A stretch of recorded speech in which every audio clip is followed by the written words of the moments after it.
Pakistan, Iran, যুক্তরাষ্ট্র শান্তি আলোচনা।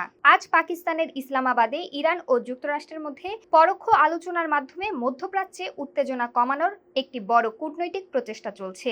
ইরানের পররাষ্ট্রমন্ত্রী আব্বাস আরাকচি আজ সকালেই ইসলামাবাদে পৌঁছেছেন। তিনি পাকিস্তানের ঊর্ধ্বতন কর্মকর্তাদের সঙ্গে বৈঠক করছেন। মূলত আমেরিকার সঙ্গে আলোচনার একটি রোডম্যাপ তৈরির লক্ষ্যেই এই সফর। মার্কিন প্রতিনিধিদের উপস্থিতি। হোয়াইট হাউসের বিশেষ প্রতিনিধি স্টিভ উইটকফ এবং জ্যারেড কুশনার আজ ইসলামাবাদে পৌঁছানোর কথা রয়েছে। ধারণা করা হচ্ছে পাকিস্তান এই দুই দেশের মধ্যে মধ্যস্থতাকারী হিসেবে কাজ করছে। সরাসরি বৈঠকের সম্ভাবনা। যদিও আমেরিকার প্রতিনিধি দল একই শহরে অবস্থান করছে, তবে ইরান এখন পর্যন্ত যুক্তরাষ্ট্রের সঙ্গে সরাসরি টেবিলে বসার দাবি প্রত্যাখ্যান করেছে।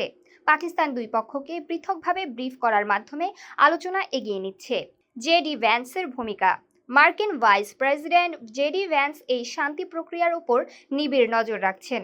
যদি আলোচনার টেবিলে কোনো বড় ধরনের অগ্রগতির ইঙ্গিত পাওয়া যায়, তবে তিনি সরাসরি এতে অংশ নিতে পারেন। এই আলোচনার মূল উদ্দেশ্য হলো ইরানের উপর থেকে অর্থনৈতিক নিষেধাজ্ঞা শিথিল করা এবং এর বিনিময়ে মধ্যপ্রাচ্যে চলমান প্রক্সি লড়াই ও উত্তেজনা কমিয়ে আনা।